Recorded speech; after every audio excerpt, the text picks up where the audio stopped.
A developing situation in Egypt, a frightening escalation, an anger, really, that is percolating in corners of Egypt after the ouster of the former president, Mohamed Morsi. The demands for his return are no longer limited to street protests. We're getting word that they are targeting Christians in a string of increasingly violent scapegoat attacks, blaming them for the overthrow of Morsi. So far, there are reports of 4 Christians slaughtered with knives and machetes in the streets.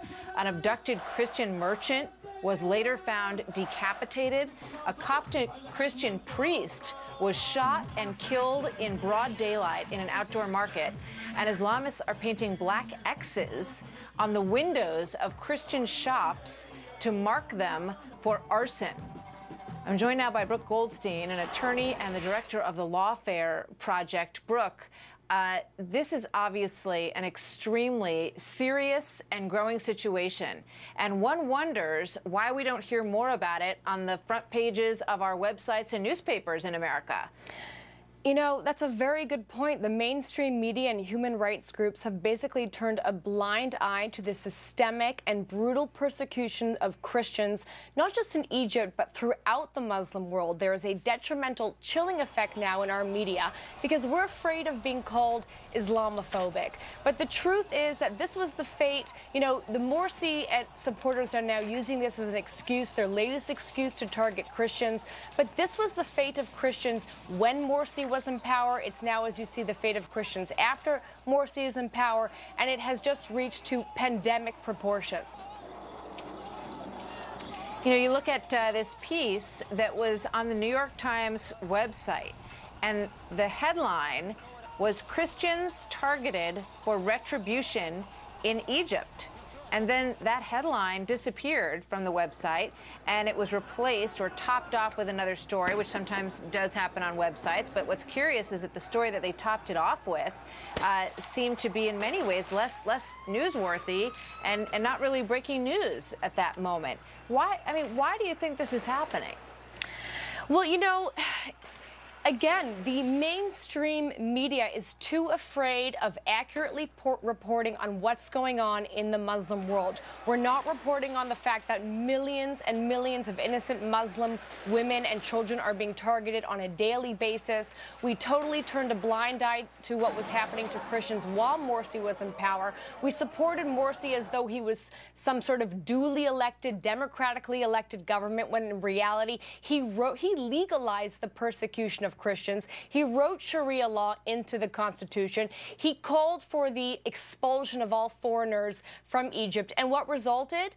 Something like the St. Mark's Cathedral siege, where we saw the Egyptian government actually take place in the siege and violent attack of Christians while they were worshiping at one of the most important cathedrals. And shame on us for not covering this. We're basically sending the green light that these Islamists can continue killing Christians with impunity.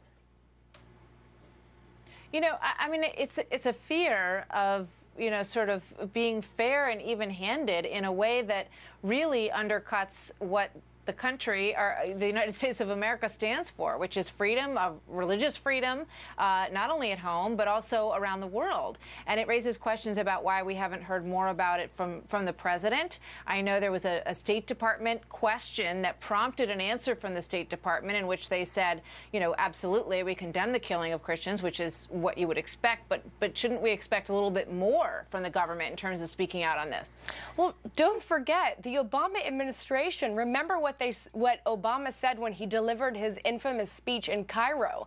The future does not belong to those who defame the Prophet of Islam. This from a United States president who was sworn to uphold the Constitution, the First Amendment of which protects the criticism of both religion and government. It has been the credo of this government not to criticize anyone who is engaged in persecution of those who are deemed to be blasphemous of Islam, or those who are deemed to be be apostates. We saw, for example, this administration engage in the criticism of an individual who produced a so-called anti-Islam YouTube film exercising his First Amendment rights. We heard the entire world, in uproar because one pastor threatened to burn the Quran. But where are human rights groups when it comes to the lives of innocent Christians? And don't forget, Christian children are the #1 victims of these attacks. It is estimated that just under 50% of all of those Christians who are targeted in Nigeria, in Somalia, in Sudan, in Iran, are around the age of 6, who are being targeted not just with violence, but they're also being kidnapped for ransom. It's a shame that we're not covering this. It's a story that needs to be told, and we're going to do it here, and we're going to do it whenever it is a headline that needs to be brought to the attention of the world. Brooke, thank you very much. Thank you to have you with us for bringing today. this issue the attention it deserves. Yeah, it's a troubling story. Thank you very much, Brooke. We'll see you next time.